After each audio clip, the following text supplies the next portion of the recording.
कोटि कोटि नमन करते हैं और अपने श्रद्धा सुमन अर्पित करते हैं। संक्षिप्त में हम उनका लौकिक परिचय जानेंगे। उनका लौकिक नाम था राधे और उनका जन्म 1919 में अमृतसर में हुआ था। उनके पिता का नाम पोकर दास और माता का नाम रोचा था। उनकी एक बड़ी बहन थी, उनका नाम था पार्वती और छोटी बहन का नाम गोपी था।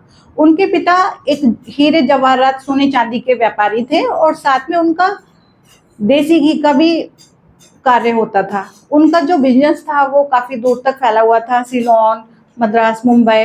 अच्छे बिजनेसमैन थे वो, लेकिन व्यापार में घाटा होने की वजह से उनके हाथ खाली हो गए और उन्हें हृदय आघात हुआ और उनकी मृत्यु हो गई। इसके बाद ओम राधे के जीवन में बड़ा परिवर्तन आया। उनको अपने ननिहाल आना पड़ा अपनी माताजी के साथ और अपनी छोटी बहन के साथ। वो सिंध हैदराबाद आ गए। वहां पर, इससे पहले वो मुंबई में रह रहे थे। वहां पर आकर उनका एडमिशन हो गया था कुंदनमल मॉडल स्कूल में। वो पढ़ाई में बहुत पढ़ाई में वो नंबर 1 थी। इसके अलावा जो अन्य कलाएं होती हैं, गायन, वादन, नृत्य, पेंटिंग, इन सब में भी हमेशा नंबर 1 ही रहती थी। वो बहुत इंटरेस्ट था। बहुत मॉडर्न भी थी, बहुत फैशनेबल भी थी, बहुत सुंदर भी थी। बिल्कुल एक्टिव और न्यारी प्यारी लगती थी। फिर वो उनका जब अलौकिक जीवन स्टार्ट होता है तो वो एक दिन जाती हैं सत्संग में। ओम मंडली के नाम से सत्संग हुआ करता था, तो वहां पर जाकर ओम की ध्वनि करती हैं। ध्येय से न्यारी होकर वो ईश्वरीय स्मृति में ऐसे मगन हो जाती हैं कि उनकी रूहानियत भरी वाणी सुनकर अन्य लोग भी वहां पर भाव विभोर हो जाते हैं। उनमें से कुछ को तो दिव्य दृष्टि प्राप्त होती है और वो श्री कृष्ण का साक्षात्कार करने लगते हैं। तो पहले ही दिन से उन्होंने सत्संग की सेवा करनी शुरू कर दी और उनकी उस मधुर वाणी को सुनकर, उनके सितार पर जो वो बजाती थी उसको सुनकर, उनके गीतों को सुनकर सत्संग में लोगों की वृद्धि होने लगी और धीरे धीरे वो बढ़ने लगा। उन्होंने अपने जीवन का फैसला 1 सेकंड में किया और उन्होंने अपना जीवन ईश्वरीय सेवाओं में समर्पित कर दिया। अब बाबा भी उन पर ज्ञान की वर्षा करने लगे और जो ज्ञान का कलश था वो भी रख दिया गया।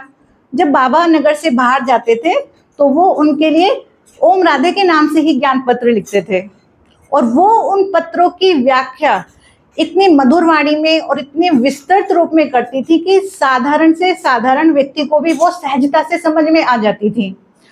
और वाणी तो थी बहुत मधुर, तो लोगों को ये लगता था कि जैसे वो कोई ज्ञान की लोरी सुना रही हैं या कोई ज्ञान गीत गा रही हैं। अब हम जानेंगे कि किस प्रकार मम्मा को नंबर 1 ज्ञान, योग, धारणा और सेवाओं में नंबर 1 कहा जाता है। वो यज्ञमाता भी कहलाई, ज्ञान ज्ञानेश्वरी भी कहलाई। तो वो कौन से कारण रहे? तो इस संदर्भ में दादी प्रकाश मणि कहती हैं कि मम्मा शुरू से ही बहुत होशियार थी, बहुत क्वालिटीज थी उनके अंदर। दूरांदेशी थी, अच्छी स्मृति वाली थी। एक बार भी कुछ सुना तो बुद्धि में छप गया, भूलती नहीं थी। जैसे जनरली हम भूल जाते हैं, भाई आपने क्या बताया मैं तो भूल गई, ऐसा अक्सर होता है ना। तो उनके साथ नहीं होता था, वो याद रहती थी उनको वो बात। सेकेंडली, उनकी जो तर्क शक्ति थी, वाद विवाद की शक्ति थी, वो बहुत तीव्र थी। उनको कोई वाद विवाद में नहीं हरा सकता था। उनके जो तर्क होते थे वो बिल्कुल ऐसे होते थे जैसे अर्जुन के तीर सीधे निशाने पर लगते थे। और बाबा की मुरली को बहुत गहराई से पढ़ती थी। बाबा के एक एक पॉइंट पर वो 10-10 राज निकाल लेती थी और सबको ही गहराई में ले जाती थी। दादी जानकी भी उनके ज्ञान के बारे में प्रकाश डालते हुए कहती हैं कि मम्मा को बाबा की मुरली से विशेष स्नेह भी था और सम्मान भी था। वो 3-3 बार मुरली पढ़ती थी। ज्ञान की देवी होते हुए भी 3-3 बार मुरली को पढ़ना, उसका मनन चिंतन करना। और शाम को वो क्लास लेती थी, 1.5 घंटे उनकी क्लास होती थी, वो शाम को लेती थी। तो वो इतनी अच्छी क्लास, अच्छी तरीके से गुह्य पॉइंट, जो टफेस्ट पार्ट होता है कई बार बाबा की मुरली में, उसको इतनी सरलता से समझाती थी कि वो कहते हैं कि हम बिल्कुल मूर्तिवत हो जाते थे, जड़वत, बिल्कुल हिलते भी नहीं थे। इतनी प्यारी मम्मा की मुरली होती थी। जितना वो अपने कर्तव्यों में पक्की थी, अपने कार्यों में पक्की थी, उतना ही वो ईश्वरीय सेवाओं में भी पक्की रही। ऐसा ही एक प्रसंग दादी मनोहर इंदिरा जी भी कहती हैं कि बाबा यज्ञ में एक रिवाज था कि बाबा की मुरली से पहले मम्मा 10 मिनट पॉइंट्स रिवाइज कराती थी जाकर, जो भी। तो जैसे ही उनको बाबा के आने की आहट पता चलती थी तो वो शांत होकर बैठ जाती थी। फिर बाबा कई बार कहते थे मम्मा सुनाओ, आप सुनाते रहो जो भी आप समझा रहे हो। तो वो इतना रेस्पेक्ट करती थी बाबा का और इतनी आज्ञा भी मानती थी। वो कहती थी नहीं, ज्ञान सागर के सम्मुख बच्चा ज्ञान सुनाए वो शोभता नहीं है। तो मुरली के लिए उनका बड़ा विशेष प्रेम था। और एक बार आबू से ना साकार बाबा का पत्र आया था, तो उसमें एक तो शिव बाबा के ज्ञान बिंदुओं का पत्र था और एक कारोबारी पत्र था। तो वो बड़ा अर्जेंट भी था, लेकिन उन्होंने सबसे पहले शिव बाबा के पॉइंट्स वाला पत्र पढ़ा। तो मनोहर दादी जी ने पूछा कि मम्मा आपने सबसे पहले ये पत्र ही क्यों पढ़ा? बाबा का जो अर्जेंट पत्र है, जो कारोबारी पत्र है, आपने वो क्यों नहीं पढ़ा? तब उन्होंने कहा शिव बाबा का ज्ञान ही हमारे जीवन का आधार है, यही हमारा भोजन है। मुरली ही हमें संपन्न एवं संपूर्ण बनाने का एकमात्र साधन है। और ये भी कहा कि जितनी बार हम मुरली पढ़ेंगे उतनी बार ही हमें ज्ञान का नया नया खजाना मिलेगा। तो इतनी दिनचर्या में भी एक्यूरेट थी कि उन्होंने कभी मुरली मिस नहीं की। जब वो बहुत बीमार हो गई थी और उनके लिए क्लास में आना बहुत मुश्किल था अपने लास्ट स्टेजेस से 4 मंथ्स पहले, तब भी उनका माइक का कनेक्शन उनकी क्लास में उसमें रूम में दिया गया था। वो बैठकर ही मुरली सुनती थी, बाकायदा तैयार होती थी फिर बैठकर मुरली सुनती थी। तो सब कहते थे कि मम्मा आप लेटकर भी सुन सकते हो, लेकिन वो कहती थी ये मुरली कौन पढ़ा रहा है? परम शिक्षक। तो हमें एक विद्यार्थी की तरह इसको पढ़ना चाहिए। ये उनका मुरली के प्रति सम्मान था। इसी तरीके से वो पूरी योगेश्वरी थी, सच्ची योगिन थी, क्योंकि योगियों के सारे गुण उनके अंदर समाये हुए थे।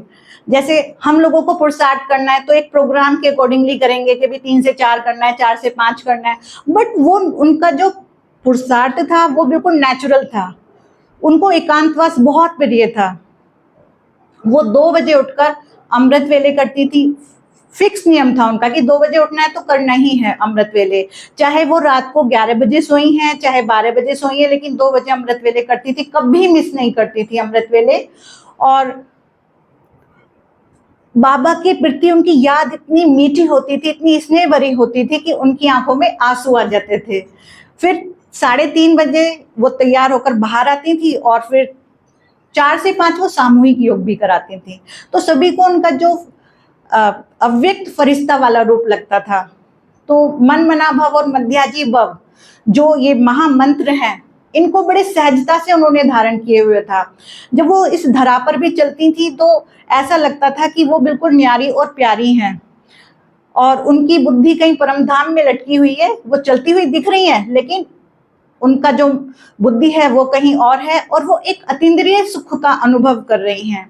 और जब वो योगनिष्ठ होती थी तो वातावरण में बिल्कुल सन्नाटा छा जाता था और कई आत्माओं को उनकी योग की शक्ति की शांति के प्रकंपन महसूस होते थे। या कह सकते हैं कि वो चलता फिरता एक light house and might house थी। मम्मा सर्वगुण संपन्न थी, गुणों की खान थी। अगर हम उनकी धारणाओं की बात करें, इतने गुण थे उनके कैरेक्टर में कि उसका वर्णन तो बहुत मुश्किल है। बट दादी जान की कहती हैं कि मम्मा जब आई थी तो वो बहुत एक्टिव थी, बहुत न्यारी प्यारी थी, हमसे बिल्कुल अलग थी। और 1-2 साल में ही मम्मा में इतना परिवर्तन आया। मम्मा के नैन, मम्मा के चैन, मम्मा के बोल, मम्मा का व्यक्तित्व, सब कुछ अलौकिक रीति से परिवर्तित हो गए। 17 साल की थी हार्डली वो जब आई थी, लेकिन 1-2 साल में वो ऐसे मैच्योर हो गई कि जैसे वो कब से यज्ञ को संभाल रही हैं और कितनी ज्यादा उनकी एज है। सब लोग उन्हें मम्मा कहने लगे उनके व्यवहार को देखकर। और क्योंकि वो उस समिति की हेड बन गई थी तो उनको सब मम्मा कहते थे, चाहे एज में उनसे कितने भी बड़े हों। और उन भोजन को वो एक परमात्म प्रसाद समझकर ग्रहण करती थी। भोजन कैसा है, नमक कम है, ज्यादा है, कभी भोजन के बारे में कोई टीका टिप्पणी नहीं करती थी। बिल्कुल अनासक्त भाव से, ना इधर देखना ना उधर देखना। 12:30 बजे का टाइम है तो सबसे पहले जाकर बैठती थी। ऐसा कभी नहीं हुआ कि मुझे अभी भूख नहीं है, मैं 1 बजे ले लूंगी या 1:30 बजे कर लूंगी, जैसे जनरली हम लोग कर लेते कि अभी तो मन नहीं है, अभी नहीं खाते। नहीं, नियम की बहुत पक्की थी वो। 12:30 तो 12:30 बजे ही जाना है। इसी प्रकार आज्ञाकारिता, बाबा जो कहे, जो सुनावे, जो बोले, हमेशा हाँ जी बाबा, जी बाबा, कभी क्यों, कहाँ, कैसे, कैसे होगा, ऐसे शब्दों का उन्होंने अपने जीवन में कभी प्रयोग नहीं किया। बाबा के प्रति बहुत सम्मान था, क्योंकि साकार बाबा में उन्हें निराकार बाबा को देखती थी, वो शिव परमात्मा को देखती थी, हाईएस्ट अथॉरिटी को देखती थी, ऑलमाइटी को देखती थी। तो वो हमेशा बच्चों को भी समझाती थी कि बाबा को साधारण समझने की भूल कभी नहीं करना, कभी भी डिसरिगार्ड नहीं करना, और बाबा का एक एक बोल बहुत मूल्यवान है। ऐसी शिक्षा, रीति रिवाज वो बच्चों को भी समझाती थी। वो कुशल प्रबंधक थी, उनकी जो ऑर्गेनाइजिंग कैपेसिटी थी ना, वो बहुत श्रेष्ठ थी। सबको साथ लेकर चलने की कला में भी वो बहुत जबरदस्त थी। हर काम अपने एक्यूरेट ढंग से करती थी और नियम प्रमाण करती थी। जो टाइम है उसी टाइम पर वो पूरी प्लानिंग के साथ उस कार्य को करती थी। और कोई भी काम उन्होंने कहकर नहीं सिखाया कि आओ चलो ये काम कर लो, तुम ये कर लो, नहीं। पहले वो स्वयं करती थी, चाहे वो अनाज साफ करने का काम है, चाहे वो सब्जी काटना है, चाहे सिलाई करनी है, खुद जाकर पहले करती थी। उनको देखकर ही फिर दूसरे करते थे। अंतर्मुखता, अंतर्मुखता मम्मा की एक बहुत ही उच्च क्वालिटी थी। वो सबके साथ होते हुए भी अकेली थी। हमेशा वो ना ऑलमाइटी बाबा के साथ वार्तालाप करती रहती थी। उनका मनन चिंतन लगा रहता था और वो बाबा के साथ कनेक्टेड रहती थी ऑल टाइम। कभी भी उन्होंने अपना व्यर्थ कार्यों में, जैसे जनरली हम कर लेते हैं कि चलो थोड़ी गॉसिप्स कर लेते हैं, थोड़ा अपने आप को लाइट कर लेते, नहीं। कभी भी व्यर्थ कार्यों में, व्यर्थ बातों में अपना समय नष्ट नहीं किया उन्होंने। हमेशा वो शांत रहती थी, धीर गंभीर रहती थी। गंभीरता तो ऐसी कि कोई उनका भेद ही नहीं पा सकता था। और बाह्य मुक्ता में, लौकिकता में वो कभी नहीं गई। तो दादा जगदीश जी भी कहते हैं कि हमने मम्मा को कभी ऐसे बात करते नहीं सुना। कभी उनकी क्लास होते थे तो सुनते थे, या फिर किसी से व्यक्तिगत रूप से जब वो मिलती थी तब उनकी आवाज सुनने को मिलती थी। अदरवाइज वो बिल्कुल शांत रहती थी। मम्मा ने ना किसी को अपनी तरफ आकर्षित होने दिया और ना ही वो कभी किसी के प्रति आकर्षित हुई। वो गुणों की खान थी। उनके अंदर धैर्य था, गंभीर था, मधुरता, निर्भयता, निश्चिंतता, है ना, गुणग्राह्यता, पवित्रता, शालीनता, जो मतलब जो भी गुण होते हैं, साक्षी दृष्टा, अचल अडोल, एक रस स्थिति में रहना, ड्रामा पर संपूर्ण निश्चय, इन सब की वो जननी थी। निर्भय और निश्चिंत।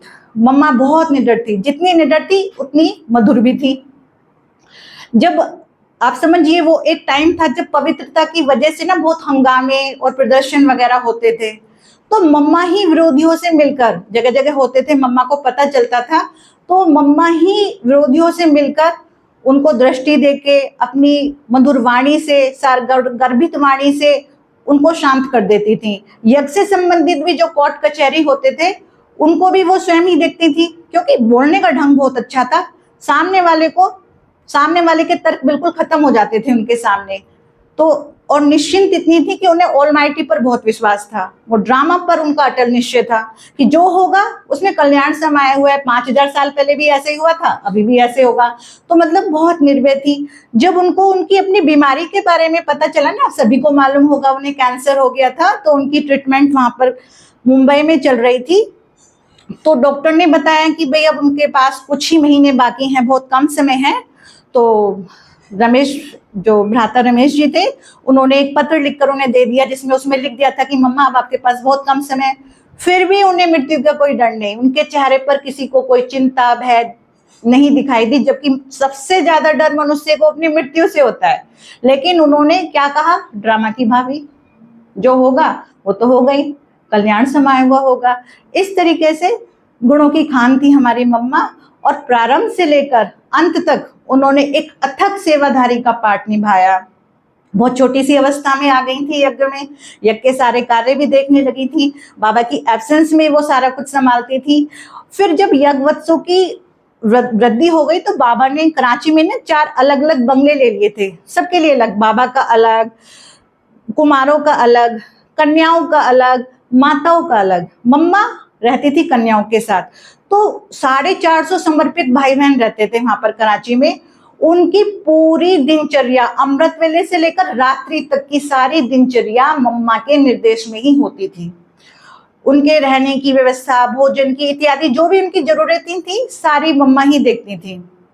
इस प्रकार वो अपनी सच्ची सेवादारी थी, ना केवल ज्ञान से ही सबकी सेवा करती थी जन जन तक, बल्कि अपने तपोबल से निर्बल आत्माओं में बल भर देती थी। जब कभी भी कोई विकारी लोग उनकी दृष्टि के दायरे में आते थे ना, तो उनकी आसुरी जो प्रवृत्ति होती थी वो समाप्त हो जाती थी। इतना बल था उनके अंदर त्याग का।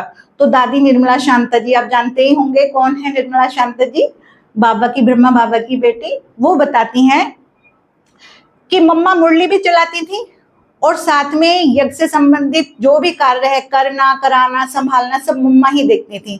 वो कहते हैं मैं तो बिल्कुल शहजादी की तरह पली, तो मुझे तो अपने व्यक्तिगत कार्य भी करने नहीं आते थे, हमारे घर में तो नौकर थे, लेकिन मम्मा ने मुझे छोटे से छोटा और बड़े से बड़ा कार्य करना सिखाया, कि मुझे बर्तन साफ करना सिखाया, खाना बनाना सिखाया और कपड़े इत्यादि धुलाई करना सिखाया, साथ में मुझे गाड़ी चलाना भी सिखाया, शिक्षा देना भी सिखाया। मैं सेवा पर नहीं जाती थी, तो मम्मा ने कहा सेवा करोगी तो मेवा मिलेगा। इस तरीके से अन्य जो कन्याएं थी, माताएं थी वहां पर, उनको उन्होंने ना कलाओं, ज्ञान के साथ साथ कलाएं भी सिखाई। बहुत सारी कलाएं होती हैं, जैसे कि शिक्षा देने की कला, पालना देने की कला, मायाजीत बनने की कला, मधुर हास्य रस की कला, परिवार को एकता के सूत्र में बांधने की कला, रोते हुए को हंसाने की कला और अमृत पान कराकर ईश्वरीय वर्षे के अधिकारी बनने की कला, सब में उन्होंने कन्याओं को संपन्न बनाया।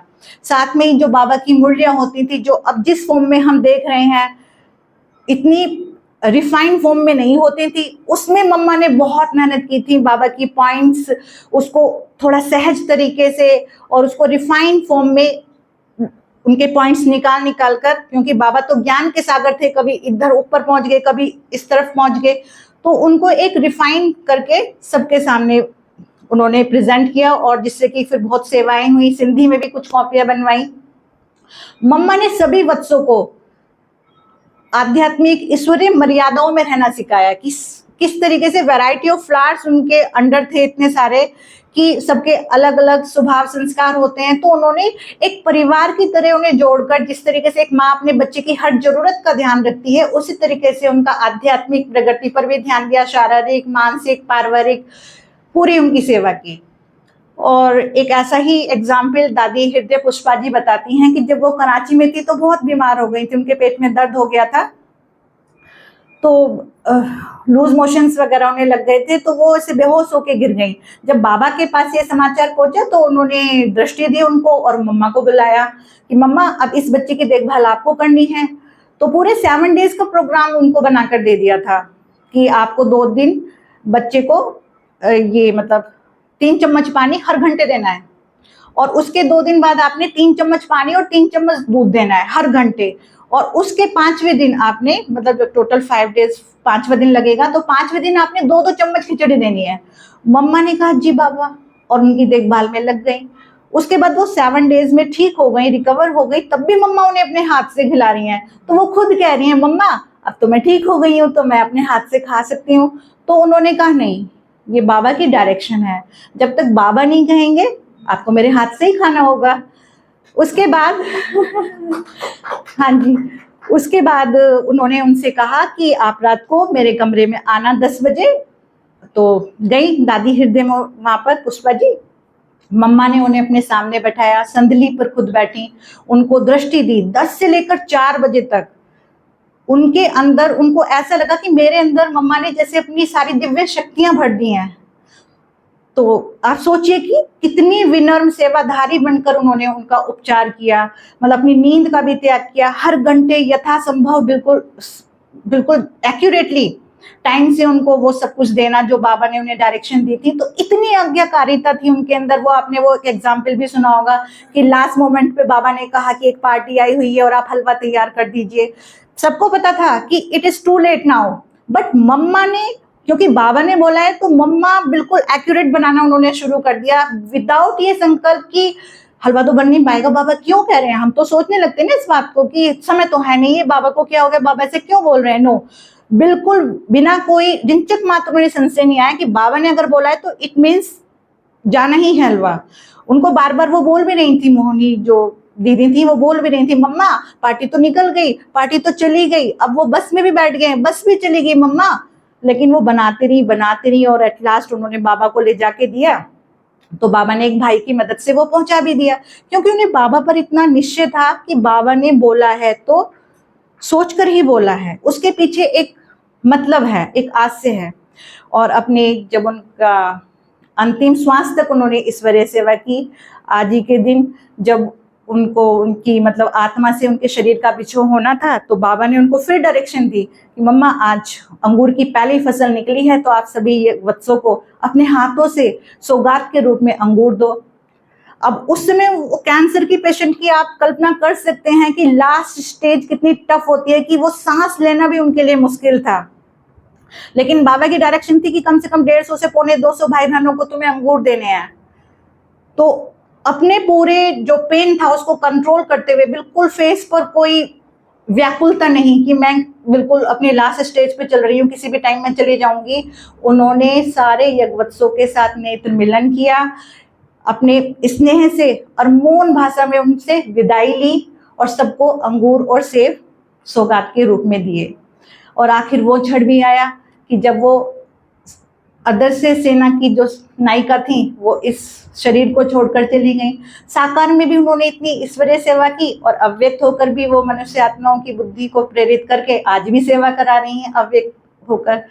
तो अंत में यही कहना चाहूंगी कि संसार में अनेक महान विभूतियां जन्म लेती हैं और अपने अलौकिक कर्तव्य करके चली जाती हैं, लेकिन उनके जो कर्तव्यों की छाप होती है वो हमारे हृदय में अंकित हो जाती है। और ऐसी ही मीठी प्यारी अनूठी छाप हमारी प्यारी मम्मा की थी। उनकी स्मृतियां तो भुलाई नहीं भूलती। तो मम्मा की तो जितनी महिमा करें वो कम है। वही थी जिन्होंने प्रजापिता ब्रह्मा के मुख से उच्चारित शिव बाबा के ज्ञान को सब यज्ञवत्सों को समझाया। वही थी जिन्होंने यज्ञवत्सों को संभालने के निमित्त बनी। वही थी जो प्रजापिता ब्रह्मा के समकक्ष बैठकर ज्ञान वीणा वादन करती थी। उन्होंने ही सरकार और जनता की आई हुई विपत्तियों को झेला, उनका सामना किया, उन पे विजय प्राप्त करी। वही थी जिन्होंने यज्ञवत्सों को संस्कारों की भट्टी से उज्जवल किया, ज्ञान की लोरी सुनाई, योग करना सिखाया। शिव बाबा ने तो हमें ज्ञान का भंडारा देकर माला माल कर दिया, लेकिन मम्मा ने प्रैक्टिकल में नीति बनाकर हमारे जीवन को श्रृंगारा, संवारा और योग्य बनाया। वो हमारे लिए उदाहरण मूर्त हैं। हमें उनके आदर्शों पर चलने का प्रयास करना चाहिए, उनके जैसा बनने की कोशिश करनी चाहिए। यही हमारी उनके लिए, उनके प्रति एक सच्ची श्रद्धांजलि होगी। धन्य है माँ आप, धन्य है। ओम शांति। आप सभी का बहुत बहुत धन्यवाद। हाँ जी।